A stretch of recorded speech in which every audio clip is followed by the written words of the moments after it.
Vamos lá, meus irmãos. Vamos abrir a palavra de Deus. A primeira carta do apóstolo Pedro, 1 de Pedro.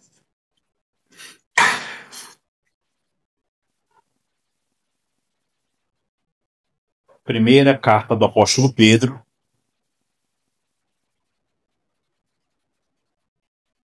capítulo de número 4.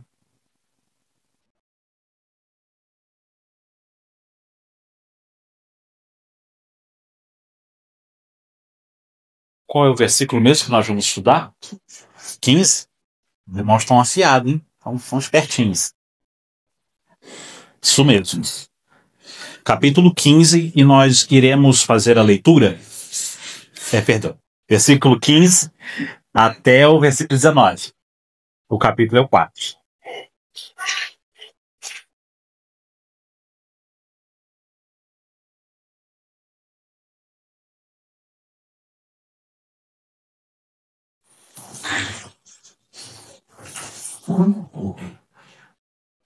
Primeira de Pedro, capítulo 4, versículo 15 ao 19. Podemos ler? Diz assim a palavra de Deus: que nenhum de vós padeça como homicida, ou ladrão, ou malfeitor, ou como o que se intromete em negócios alheios. Mas, se padece como cristão, não se envergonhe, antes glorifique a Deus nesta parte, porque já é tempo que comece o julgamento pela casa de Deus. E se primeiro começa por nós, qual será o fim daqueles que são desobedientes ao Evangelho de Deus? E se o justo apenas se salva, onde aparecerá o ímpio e o pecador? Portanto, também os que padecem segundo a vontade de Deus, encomendem-lhe as suas almas como ao fiel Criador, fazendo o bem. Oremos. Pai bendito, uma vez mais nesta noite, nós oramos ao Senhor, pedimos humildemente que nos dê sabedoria e entendimento, que o Teu Espírito Santo ilumine a nossa mente para que possamos compreender o que acabamos de ler. Que, acima de tudo, Senhor, o Teu nome seja glorificado, o Teu nome seja exaltado no nosso meio. Que o Senhor fale conosco através da Tua palavra. Essa é a nossa oração, o nosso humilde desejo, o nosso humilde pedido, que te fazemos em nome do Seu Filho amado Jesus. Amém. Muito bem, irmãos. Os irmãos estão me ouvindo bem? Bom, nós estamos fazendo aqui a exposição da primeira carta do apóstolo Pedro. E Deus nos deu a graça de chegarmos próximo dos versículos finais do capítulo 4. Não sei se eu vou conseguir chegar até o versículo 19. O meu intuito é chegar até o 19. Mas não sei se conseguirei chegar até lá na ministração de hoje. Nós estamos meditando aqui no seguinte tema que eu coloquei, um tema geral: como os salvos devem viver à luz da iminência do fim. Como é que os crentes devem viver sabendo que o fim está próximo? E o sofrimento, ele nunca foi popular. Ninguém gosta de sofrimento. Ninguém. Quem gosta de sofrimento, levanta a mão. Ninguém levanta. Porque ninguém gosta de sofrer. Mas desde o jardim do Éden, o homem tenta fugir da dor. O homem tenta fugir do sofrimento. Para que pudéssemos fugir um pouco da dor, o ser humano inventou os analgésicos, a dipirona e todos os remédios que vocês conhecem aqui, que tem aqui no nosso estoque aqui da igreja e que os irmãos tomam bastante, inclusive eu. Muitos remédios aqui para dor. Todos aqui sentem dor e querem fugir da dor de alguma forma. Nós criamos zonas de conforto para tentar fugir da dor também. Nós nos cercamos de distrações para evitar o sofrimento. Mas o cristianismo verdadeiro, quando eu falo de cristianismo verdadeiro, é aquele cristianismo bíblico, é aquele cristianismo sólido, é aquele cristianismo que não promete o fim da dor. Ele promete fidelidade em meio à dor. Esse é o cristianismo verdadeiro, é o cristianismo genuíno, é o cristianismo bíblico. Desde o início dessa carta, Pedro vem nos alertando. E ele deixa muito claro nos seus escritos aqui, desta carta, em todos esses capítulos que nós já lemos, e ele deixa um alerta que ser crente é ser estrangeiro. Ser crente é ser estrangeiro. Essa terra que nós vivemos aqui, nós só estamos aqui de passagem. Nós estamos aqui de forma passageira. O nosso destino final não é aqui. Nosso destino final é na glória com o Senhor, onde o sofrimento, a dor e todas essas coisas da nossa vida vão passar e vão deixar de existir.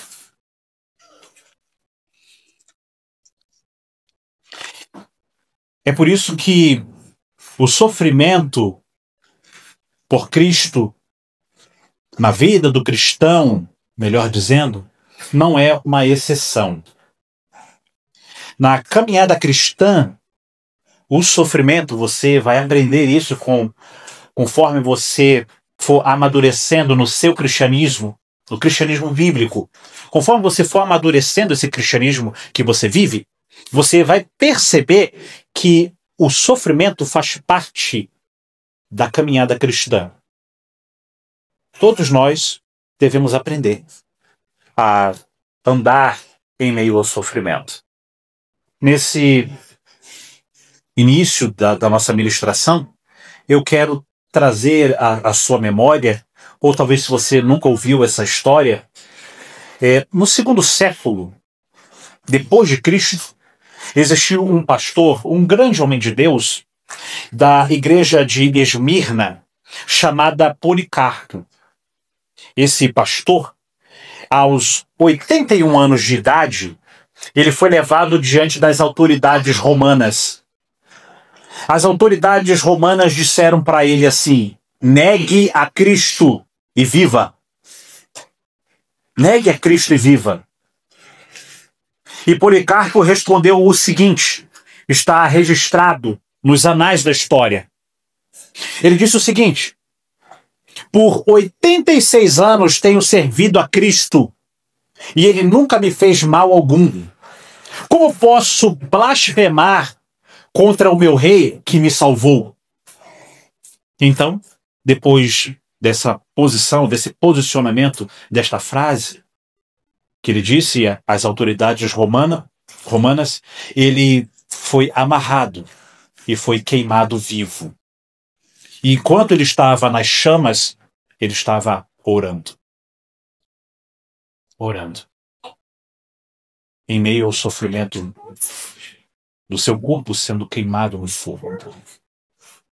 É uma história verídica, não é uma invenção. Ficou registrado na história.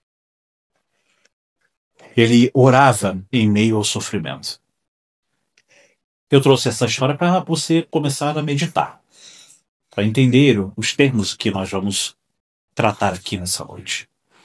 Ele sofreu, o pastor Policarpo, da igreja de Esmirna, sofreu. Mas ele sofreu da forma certa. Sofreu para a glória de Deus. Sofreu para não negar o nome de Cristo. Sofreu para não blasfemar o nome do Senhor. No versículo 12 ao 14 da ministração passada, Pedro já nos mostrou que o sofrimento por Cristo é motivo de alegria, porque repousa sobre nós o Espírito da glória de Deus.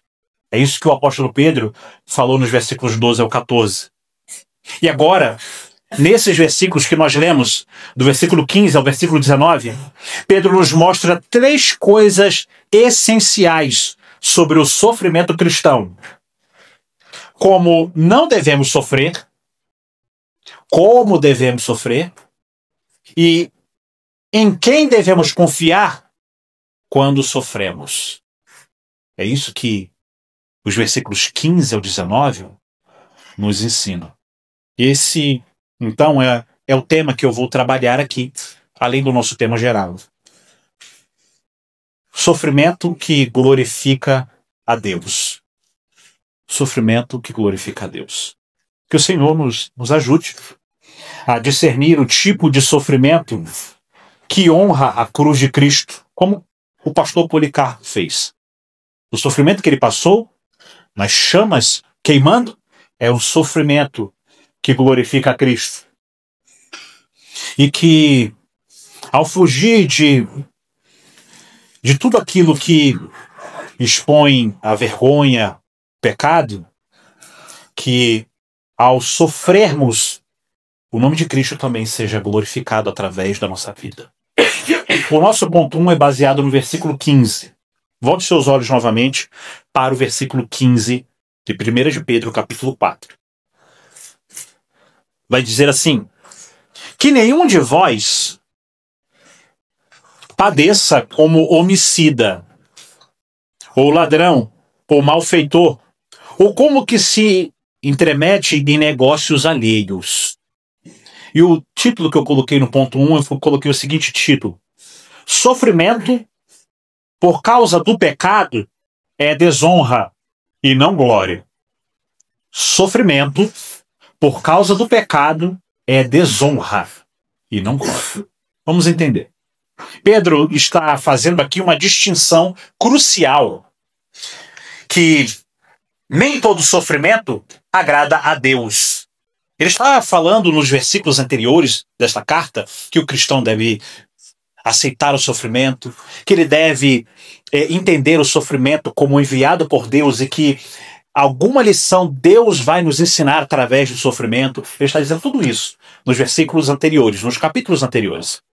Mas agora, o apóstolo Pedro, ele traça uma linha muito tênue e que divide o pensamento sobre o sofrimento. E agora ele vai nos ensinar que nem todo sofrimento agrada a Deus. Bom, é possível sofrer e estar totalmente fora da vontade de Deus.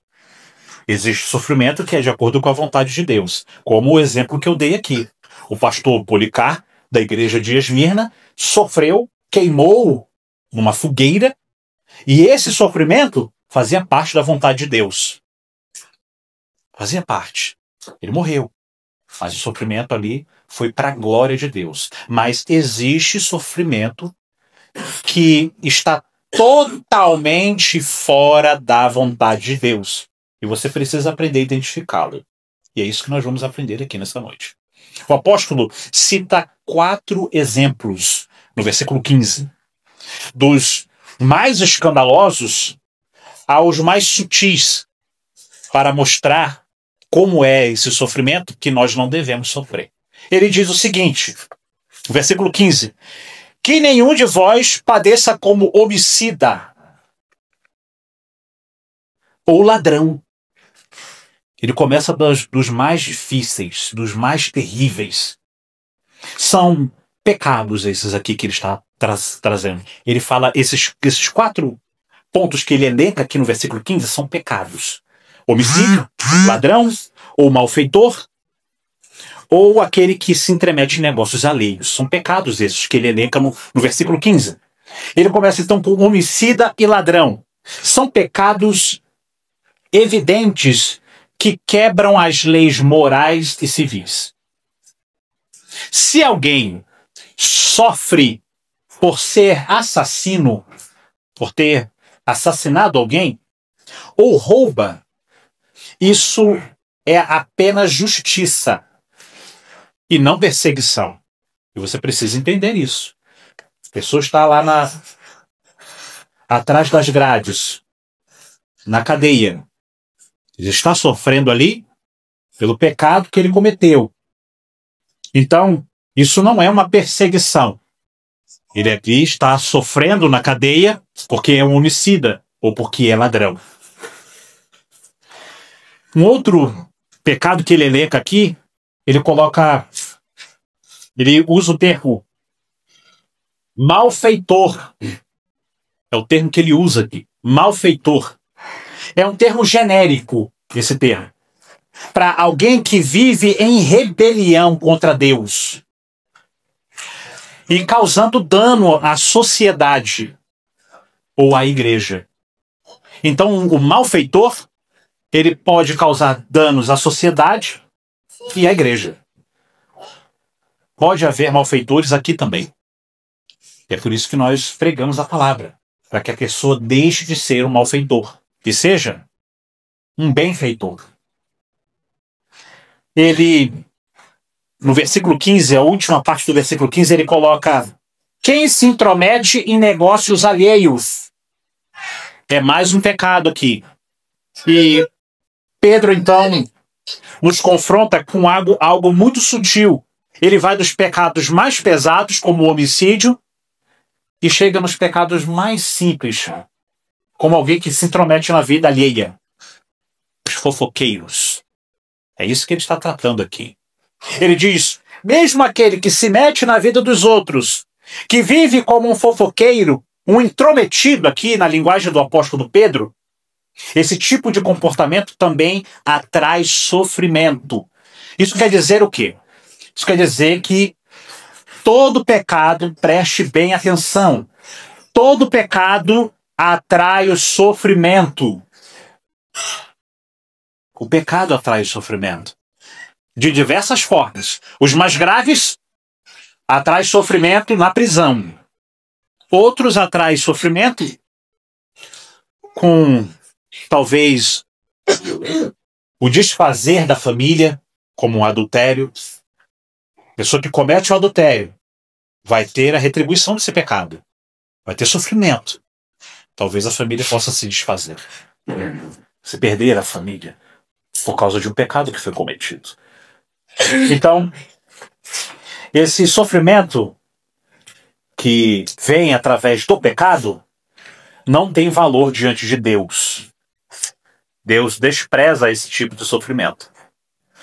E esse tipo de sofrimento não é perseguição.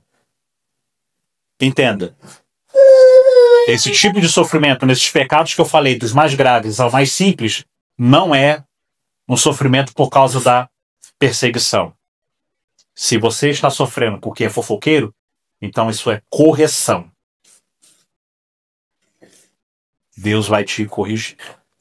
Consegue perceber isso? Em outras palavras, não transforme em perseguição, por amor a Cristo, aquilo que, na verdade, é a colheita do seu próprio pecado. Aquilo que você planta, você vai colher. Se você plantou fofocas, mentiras, desavenças, você não vai colher bênçãos disso. Vai colher inimizades, pessoas que vão se afastar de você. É isso que você vai colher. Muitos se vitimizam quando, na verdade, estão apenas sofrendo as consequências da sua rebeldia. Da língua solta, pessoas que falam demais. A Bíblia diz, deixa bem claro, que nós precisamos colocar freios na boca. Você não pode sair falando sem pensar. Porque nesse falar sem pensar, você pode cometer o pecado. E aí vai ter consequências. Todo pecado traz consequências. Consequências da sua rebeldia, da língua solta, da desonestidade, da intromissão nas coisas, da imprudência ou das suas más decisões. Tudo isso vão ter consequências e podem ser consequências desastrosas para a sua vida. Clemente de Alexandria, é um outro pastor do passado, Clemente de Alexandria. Ele conta uma história de um jovem que havia sido discípulo do apóstolo João. Essa mesma história que Clemente de Alexandria conta, você encontra ela no livro dos Mártires de John Foxe. John Foxe, um historiador, ele também relatou essa história. E diz que esse discípulo do apóstolo João não está na Bíblia, está nos anais da história, está na história da humanidade. Você pode ter acesso a isso pesquisando.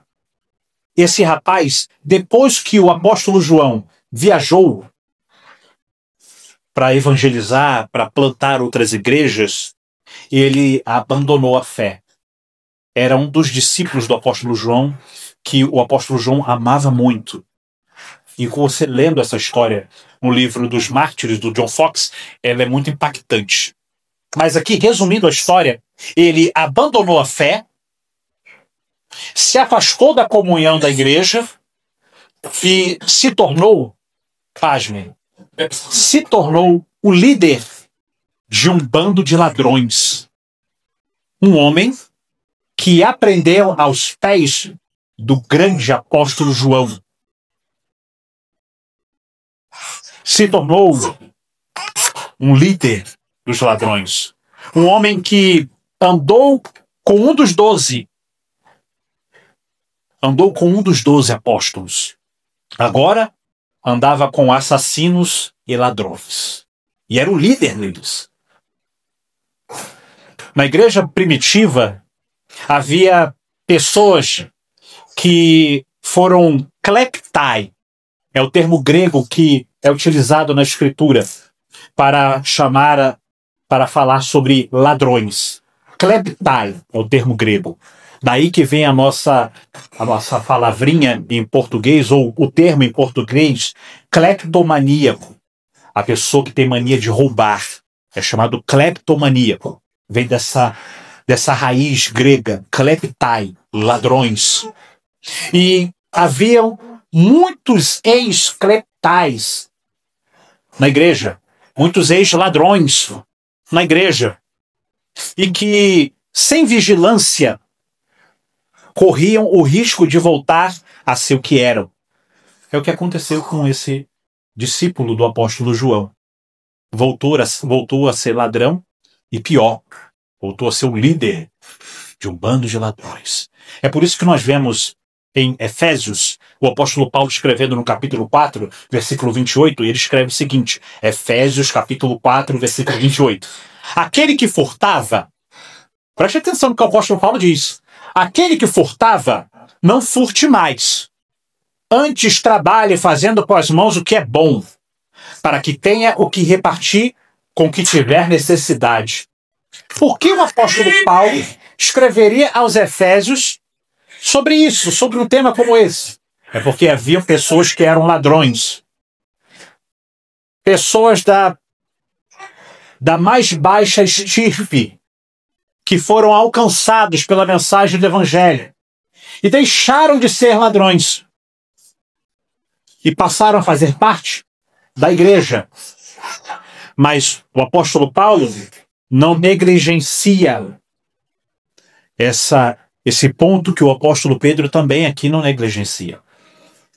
E ele escreve dizendo, aquele que furtava, aquele que era ladrão, aquele que era kleptai, não furte mais. Não faça mais isso. O sofrimento causado por voltar ao pecado que você deixou não exalta a Deus. Esse sofrimento não exalta a Deus. Mas o envergonha diante do mundo. Então, se você praticava algo pecaminoso e o evangelho chegou até você, você foi tocado pela mensagem do evangelho e deixou aquela prática pecaminosa para trás, mas por algum motivo você voltou a praticá-la, a praticar de novo o mal, você vai sofrer. Fique certo, O sofrimento baterá na sua porta. Mas não o sofrimento que nós falamos aqui em todas essas ministrações. Agora o sofrimento é diferente. Não é para honrar a Cristo. Esse sofrimento é por causa do pecado que você cometeu. E agora você vai ter essas consequências. A sua família também pode sofrer, dependendo do pecado. O seu cônjuge, os seus amigos, os seus familiares. E esse sofrimento, por causa do pecado, que você voltou e deixou e voltou para o pecado, pode também atingir a igreja. Então, quando alguém é disciplinado na igreja, a igreja não fica feliz. O reino de Deus não fica feliz. A igreja sofre. O sofrimento atinge a igreja também por causa do pecado. E esse sofrimento não glorifica a Deus. Eu tenho algumas aplicações práticas para a gente já começar a meditar. Bom, examine se o seu sofrimento vem da sua fidelidade a Deus. Se você está sofrendo como Policarpo, pastor que morreu em uma fogueira, se você está sofrendo porque não negou a Cristo, se você está sofrendo porque não foi corrupto, se você está sofrendo porque não se misturou com os adúlteros, com os fornicários, com aqueles que praticam o mal e por causa disso eles deixaram você de lado e por conta disso talvez você sofreu alguma sanção no trabalho, no seu negócio ou alguma coisa assim.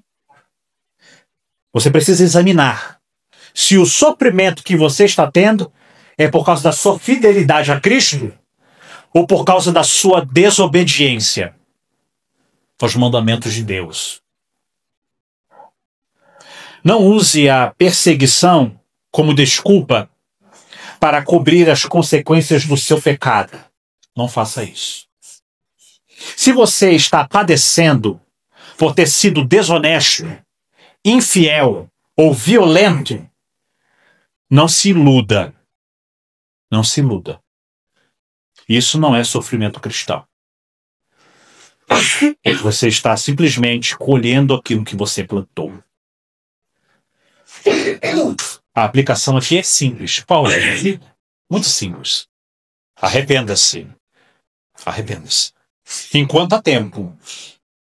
Porque há pecados que as consequências são terríveis. Esse sofrimento não vai glorificar a Deus. O que você tem feito na sua vida cristã? Que sofrimento você tem sofrido? Sofrimento que glorifica a Deus por ser um cristão e por ter convicções? Você se posiciona contra o mal, diz não para o mal? Ou o sofrimento que você tem vivido é por causa do pecado que você cometeu? O sofrimento que vem do pecado não tem valor diante de Deus.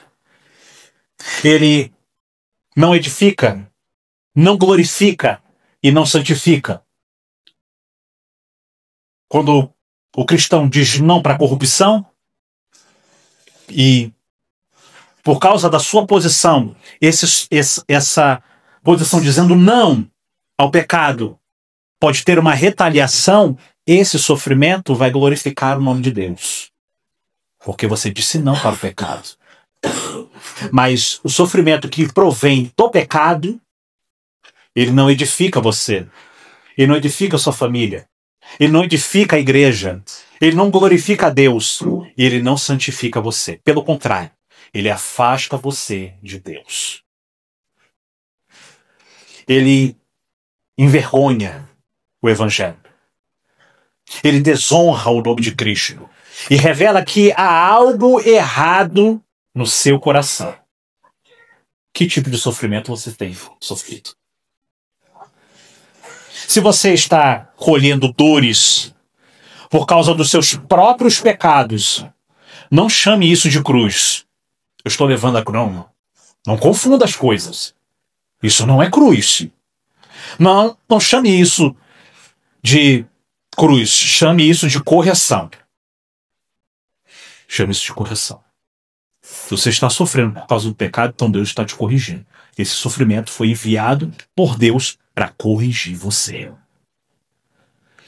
E é interessante perceber isso.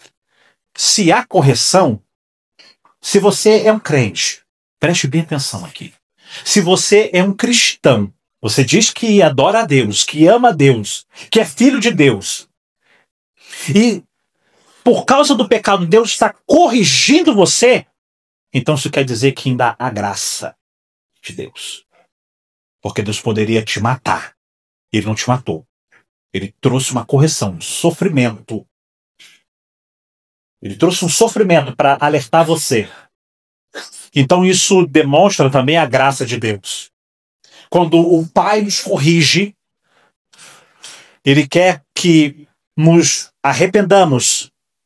Ele quer que nos voltemos diante dele com o coração quebrantado, contrito.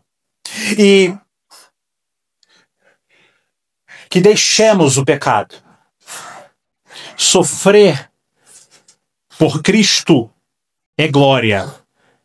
Mas sofrer por causa do pecado é vergonha. É vergonha. Não sofra assim. O apóstolo o apóstolo Pedro, ele está nos ensinando aqui. Não padeçam assim.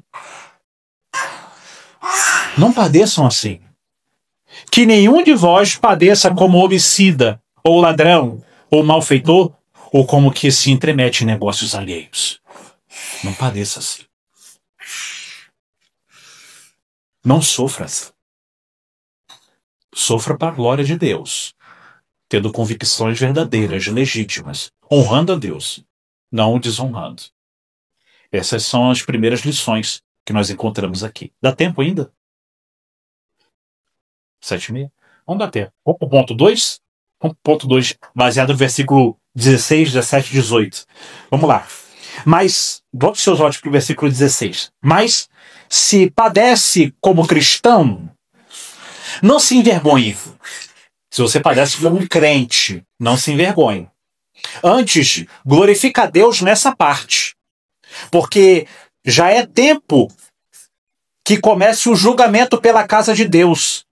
E se primeiro começa por nós, qual será o fim daqueles que são desobedientes ao Evangelho de Deus?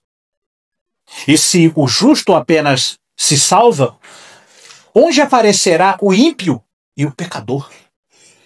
Bom, o ponto 2, baseado nesses versículos 16, 17 e 18, eu coloquei o seguinte tema: sofrer por Cristo é motivo de honra e esperança. Sofrer por Cristo é motivo de honra e esperança. Pedro retoma aqui o verdadeiro sofrimento cristão. Ele volta a falar agora do sofrimento cristão da forma correta, da forma legítima.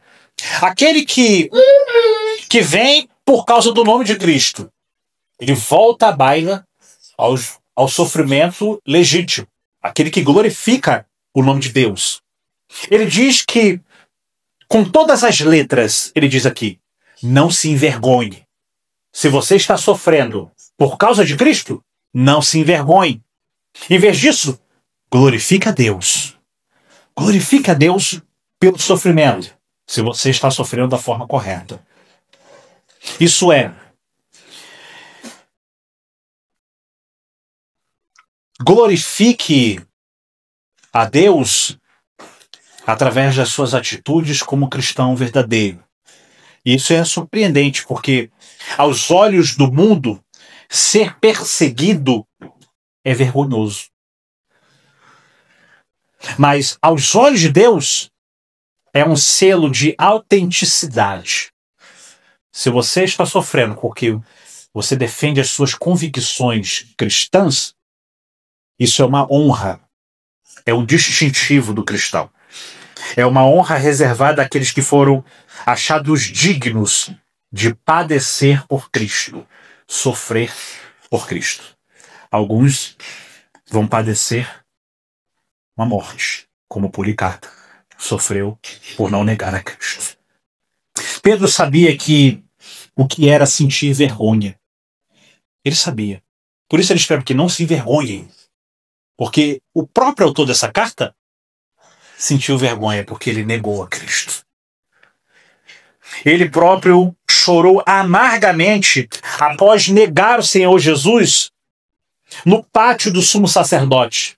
Você encontra esse relato em Mateus capítulo 26, versículo 75, quando o apóstolo Pedro, autor dessa carta, que está dizendo não se envergonhe de sofrer, ele sentiu vergonha porque negou a Cristo.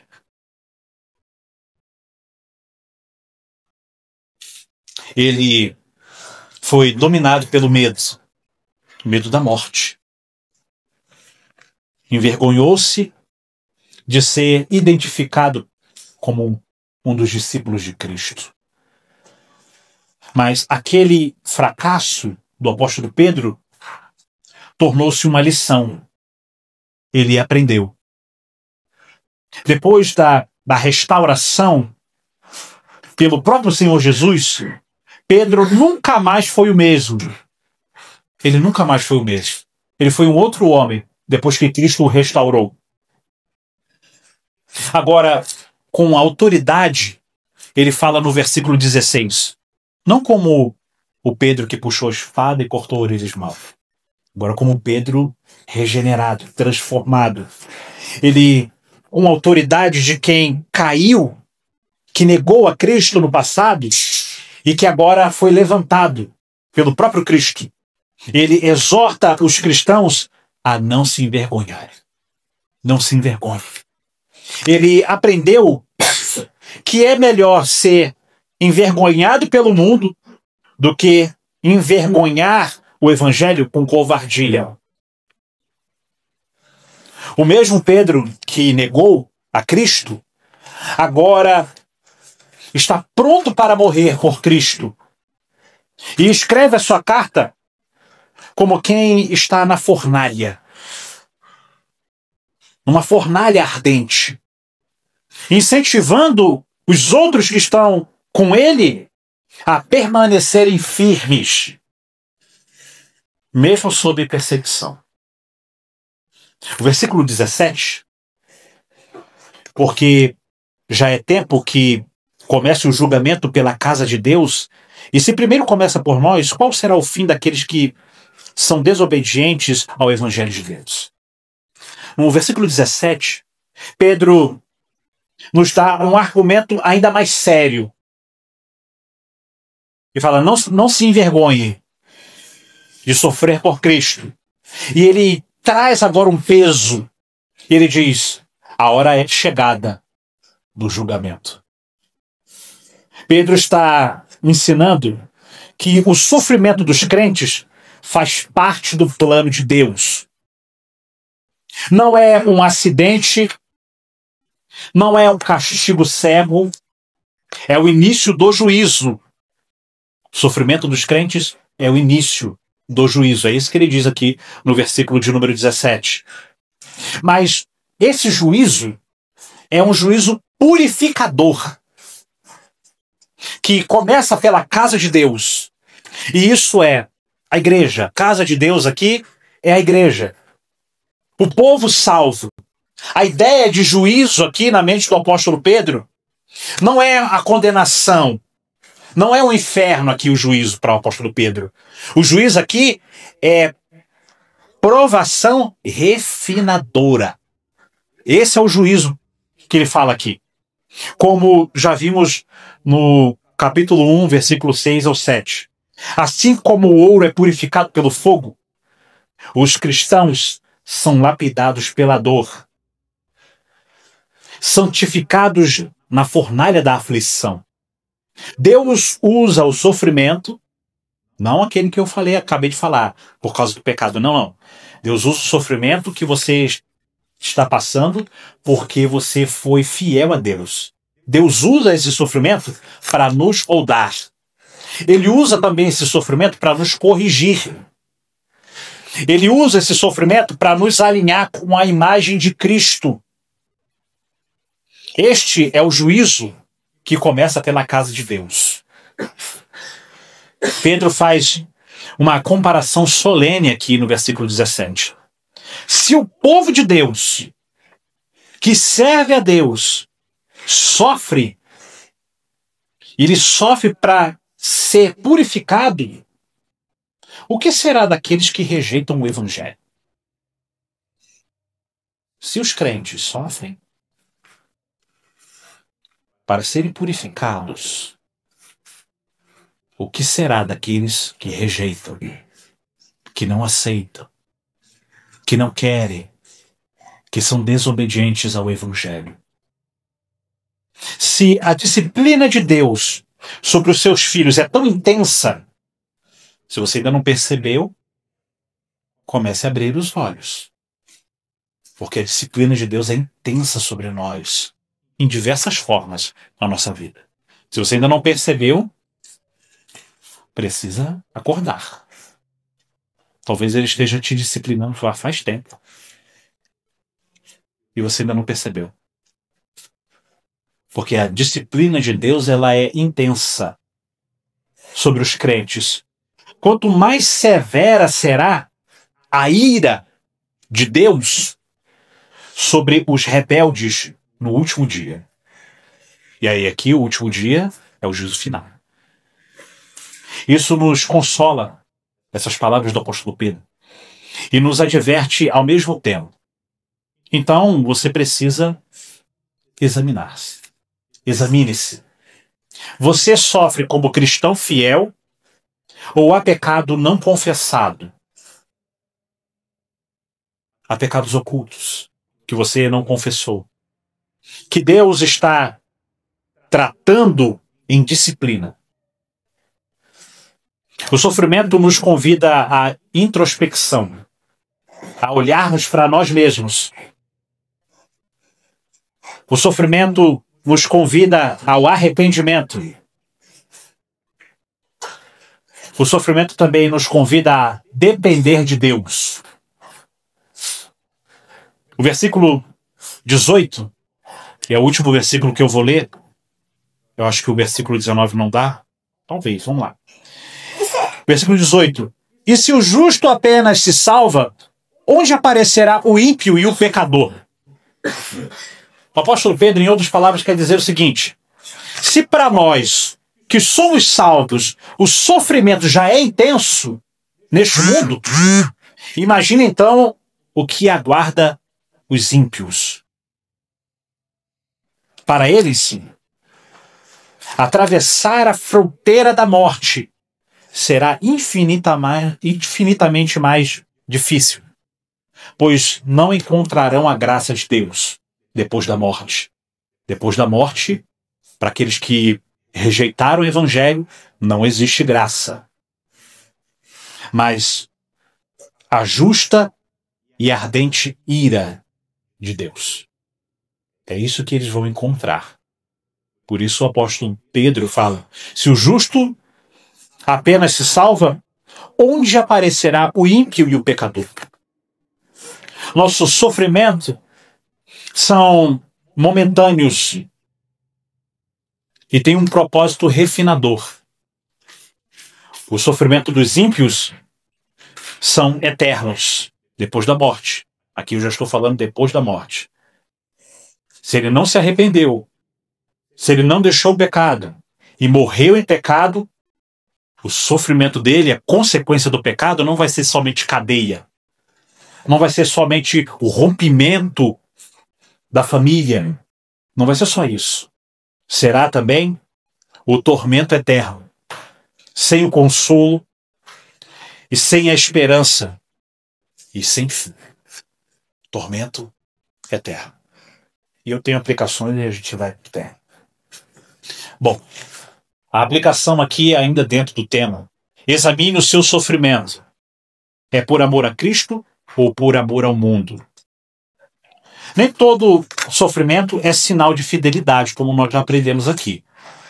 Há dores que vêm por causa do pecado e da desobediência, como eu falei aqui também do relato daquele rapaz.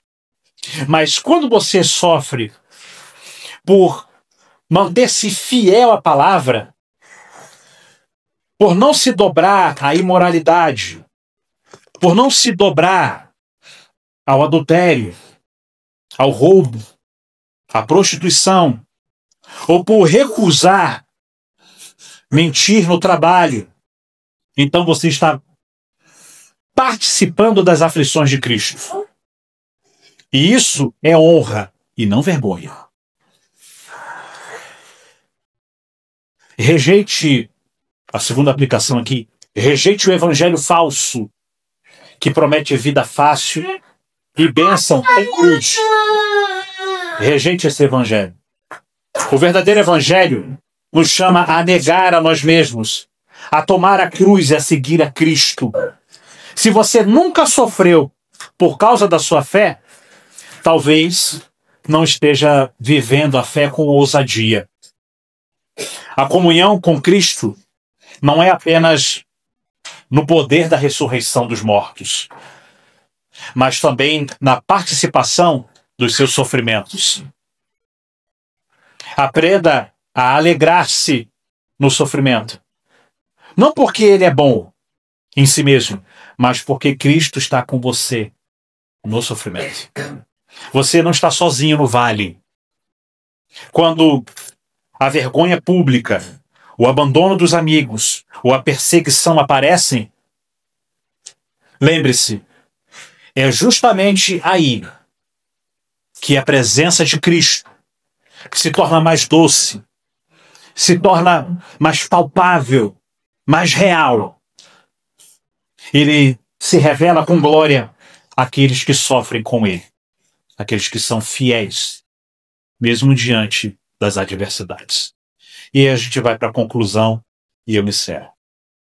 O juízo começa pela casa de Deus. Pedro não está escrevendo a pagãos, mas a crentes. Essa é uma carta para crentes. Ele não fala de uma tempestade que se vê à distância, mas de um fogo que arde dentro da igreja.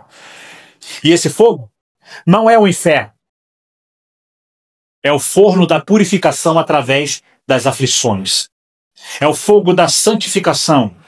É o fogo que revela quem é Deus e quem apenas parece ser cristão. O sofrimento não é um acidente. Ele é a peneira de Deus. E de acordo com o apóstolo Pedro, se até os justos são peneirados nesse sofrimento, onde aparecerão os ímpios? Se o crente sofre agora para ser purificado, o ímpio sofrerá eternamente para ser punido.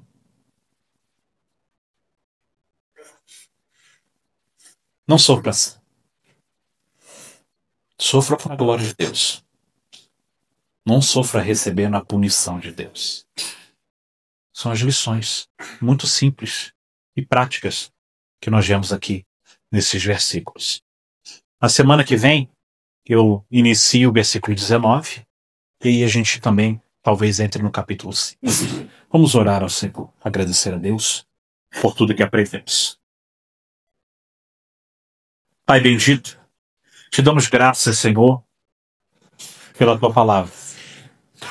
Te agradecemos, Senhor, pelo alerta que o Senhor nos deu em relação ao sofrimento. Que existem duas partes do sofrimento. Aquele que sofre por causa da sua fé e que glorifica o Senhor, e aquele que sofre por causa do pecado e que recebe então a punição. Senhor, aparta de nós, distancia de nós o pecado e que possamos sofrer para a glória do teu nome e não sofrer as consequências do nosso pecado, que nós possamos nos arrepender, que não pratiquemos mais o pecado, que não voltemos a praticar o pecado que o Senhor já perdoou, que tenhamos essa consciência e que vivamos para a glória do teu nome. Esse é o nosso pedido, a nossa oração, que te fazemos em nome do seu Filho amado Jesus. Amém.